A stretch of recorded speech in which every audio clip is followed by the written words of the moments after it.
Hurricane watch for the coast of Florida on today's Tropical Weather Bulletin.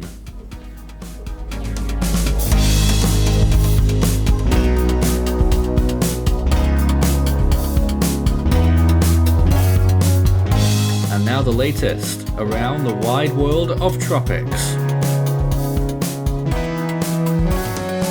Tropical Weather Bulletin for August 3rd. It looks like there's another big event about to happen in the Atlantic, of course, with Tropical Depression 4 currently located over western Cuba. We also have Hurricane Carlotta active, and that strengthened a little bit as well. A mid to high end Category 1 hurricane moving out to sea over the eastern Pacific. Let's take a look at the Atlantic. There is 4L moving over Cuba once again. It is expected to become a strong tropical storm or hurricane before it arrives in Florida, and that's thanks to the relocation of this system. It's moved south and southwest, and now that means it's going to go over more areas of water before reaching Florida.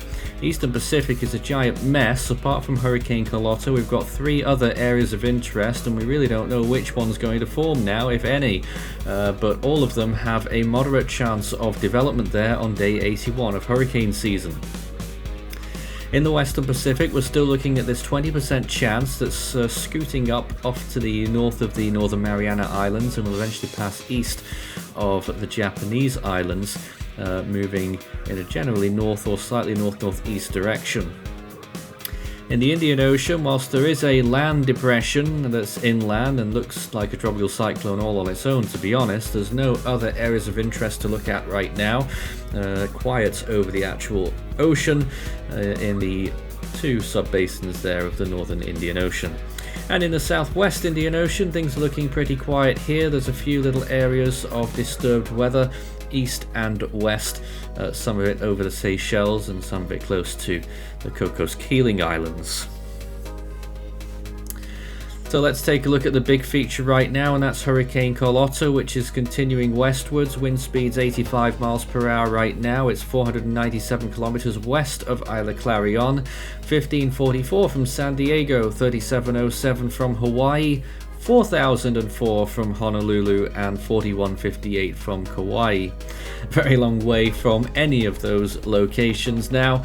It is open ocean and full steam ahead for Carlotta, which is still moving right now westwards, or just west-northwestwards actually, at about 10 miles per hour. As for Tropical Depression 4L, it is 68 kilometers off the coast of Cuba and the town of Guajimico, 82 from Cienfuegos, 133 from Santa Clara, 254 from Savannah, and 366 from Key West, Florida. System will be sweeping up northwesterly, passing close to Savannah and Key West, and then out towards the northwest. And it's giving me Idalia vibes already, it has to be said, as it is now expected to impact the Bend region of Florida, quite sparsely populated, which is good news, but still there are a few localities that were visited by Idalia that could get seen to again here. Here it is on satellite imagery, getting itself a little bit of traction there as it moves along the southern coast of Cuba. It is still extremely broad and disorganized, but a big bulk of convection there on its southern side, just missing the Cayman Islands, and that will gradually get felt more and more over parts of western Cuba. Here's a look at Carlotta, and that looks pretty impressive, it has to be said there. A substantial hurricane, Category 1 strength at this time. And there it is on the coloured infrared there, enhancement, gradual movement west to west-northwest, with decent convection bubbling up all along the western and southwestern side. Here's some more looks, some more views of it, and you can see all of this imagery on the Force 13 website. And also on our automated stream, which is running all the time on the Force 13 YouTube channel. But there it is, looking quite decent. Big bulk of cloud pushing off towards the west side, a little bit more drier air ahead of it.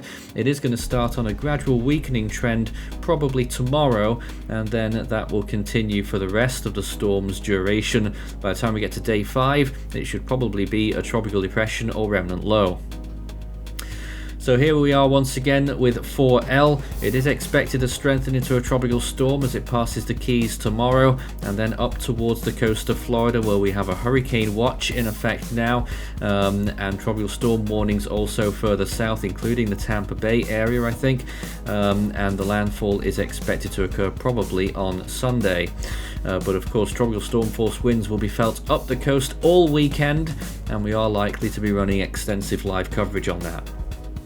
There it is on radar imagery as well. A gradual movement west-northwesterly. You can just about grab the center there looking at that radar imagery. Here's the Western Pacific, Invest 91W, which is way out to sea and looks slightly better than it did yesterday. This is 92W to the east of the Ogasawara Islands of Japan. There is a little bit to that one as well, but not too much. Here's another Invest 95E. That's the one we've been watching for quite some time, to the southwest of Carlotta. Still looking decent, actually. 40% chance on this. NHC, I know, bumped it up to 50 earlier, but still looking quite decent. And the circulation trying to develop, could be a brief TC. And here's 96E, another system that's going to be forming in the wake of Carlotta if it manages to do that. Well, there it was. Now here's a look at the east coast of the United States, looking out over the western Atlantic, and it's a pretty quiet picture actually, but once again you can see a lot of Saharan dust in the area. Won't really affect 4L though, naturally. It is going to be moving through Cuba there, and again, it's quite a small system when you zoom out there, but it is quite broad with its circulation still. Now here's the coast of Africa, not too much going on here, quite a lot of clouds in the lower latitudes there. Here's the Eastern Pacific, looking very messy there in the far east, but still one or two systems going to try and form out of that. I'm not sure how successful they're going to be there, with a very disturbed pattern all over. Looking further west, it's a little bit clearer for those two other areas of interest, of course, Carlotta and 95E towards the bottom left there. That's the distance between the two. And here's the Western Pacific. Look out for those invests. Where are they? We're just about spot 92W up there. It's a very small system, but just a very long discombobulated frontal system there. And there is that inland depression over India, looking quite powerful actually as we look at that imagery, and perhaps a little bit of rotation in that other system there near entering Pakistan. So everything's been flipped over in the Indian region. It looks like all the cyclones are forming over land. Well, sea surface temperatures are very warm off the coast of Mexico in the eastern Pacific. Temperatures pushing above 30 degrees Celsius in a few spots. Where Carlotta is, temperatures will be dropping below 26 degrees probably tomorrow if it keeps going the way it is. Look at the Gulf of Mexico, real concern for 4L with those really high sea surface temperature amounts, up to 32 degrees in a few spots there, maybe even higher off the coast of Louisiana. And along the Western Pacific there, extremely high sea surface temperatures pushing up above 28 degrees, almost as far as Tokyo now, the Hamamatsu area there, 28 degrees off the coast. And this is the North Indian Ocean region as well, still looking at good sea surface temperatures across the board, except out towards the west where we've got really strong trade winds. Looking at the anomalies, this is how it is compared to normal. It is extremely warm in the Atlantic, up to 3 degrees above average in the main development region and in the Gulf of Mexico where 4L is heading. Extremely warm in the subtropical zones, up to 5 degrees above normal. Eastern Pacific around 3 degrees above as well. It's helped Carlotta so far. Western Pacific also 2 degrees above average in the tropical zones and around Japan and the coast of Korea. 3, 4, maybe even 5 degrees above average there as well. Oceanic heat content is still extremely elevated off the coast of the Philippines, extending out eastwards quite a long way, but still high amounts there extending through the Okinawa region as well. Eastern Pacific, a few spots there here and there out to sea and along the coast of Mexico. The Atlantic, of course, still has very high amounts of oceanic heat content. Most interestingly, just off the northwestern tip of Cuba there, perhaps 4L may be able to take advantage of that, but not actually very much oceanic heat content just off the coast of Florida. It's a bit further out over the Gulf of Mexico. So what do the computer models make of this then? The GFS calling for this storm to gradually develop as it shifts northwestwards, almost a hurricane as it makes landfall there in the Bend region of Florida, moving inland and then popping out the other side. And what's it doing? Yes, that is a U-turn in the western Atlantic off the coast of Georgia and South Carolina. Let's watch even more closely here. The storm moving off, still a fully fledged storm by the time it gets to the other side. tries to become a hurricane. Looks like it succeeds whilst doing that, does a loop, and then makes landfall in Savannah, Georgia there as a Category 1. Well, here is the Eastern Pacific. Carlotta's trek continues westwards, and then we've got this big mess. One or the other system will develop. Looks like it's 96E that manages to do it there on that particular run. After that other system further east tries to do it. That's the one we've been watching the whole time that could have become a very strong hurricane according to earlier model runs. Well, it's not now. Looks like it'll only get to borderline hurricane status and be a very large system. Regardless of development, it looks like we are going to be in for a big rain threat here for the southeastern United States, where we are expecting rainfall amounts to get up towards 25 inches in some spots here. So extremely high amounts of rain. That's about 625 millimeters. So very high rainfall amounts, especially along the coastal areas of Georgia and South Carolina, and even in North Carolina up to 12 inches there as well. And the actual initial landfall zone in western Florida there getting up towards 12 inches too. Pushing on northeast was near Jacksonville, 9 inches. So in the longer range, that storm moves inland, potentially another system forming in the eastern Pacific, and then it's another Atlantic storm, small in stature, then pushing into the Gulf of Mexico, and it blows up. There it is, reaching major hurricane status at the end of that 10-day period. It is still quite a way out, we haven't marked it yet, but this is one such scenario that we could be looking at for the Gulf of Mexico, and the Atlantic nightmare continues with another powerful hurricane there. That is a borderline Category 3.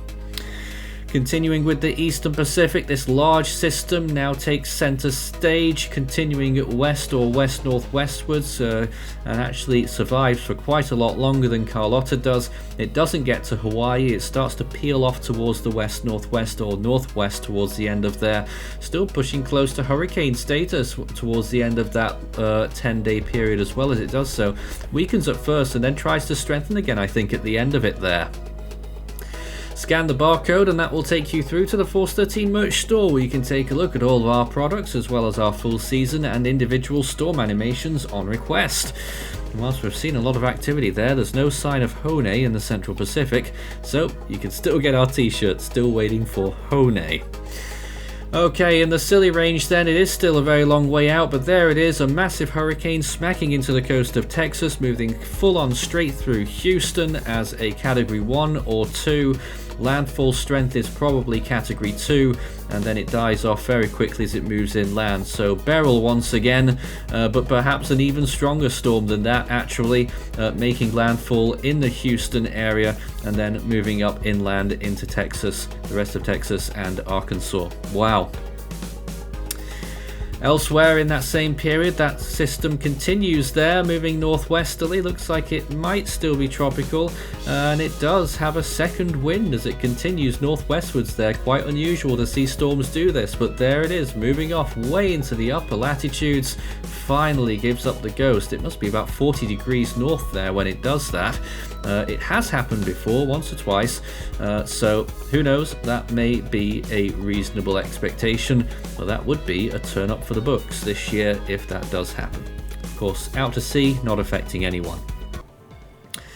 Well, on this day, it was quite a busy day, but the main feature in 1970 on August the 3rd was quite similar to actually what that long-range model run was showing. It's Hurricane Celia, which made landfall in central Texas as a powerful, strong Category 3.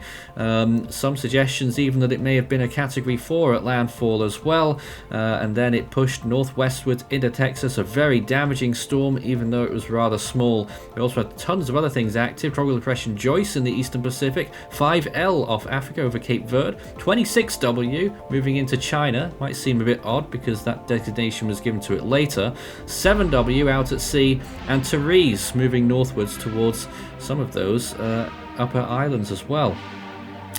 Back to today then, we are code orange for this significant threat, so we are expecting live coverage will happen soon. The next name in the Atlantic is Debbie, and it looks like we're about to get it. In the Eastern Pacific it's Daniel, and in the Central Pacific it is still Hone. In the Westpac, it's Maria. We thought we might have had that last week, but we never did. And in the North Indian Ocean, it is still Asna. 28 storms so far this year. We should be getting to 29 soon. In the Australian region, the next name is Robin. Southwest Indian Ocean, it's Ansha. And in the South Pacific, it is Pitta. That's it from today's Tropical Weather Bulletin. We'll be back again tomorrow. Become an Ultimate Fan today.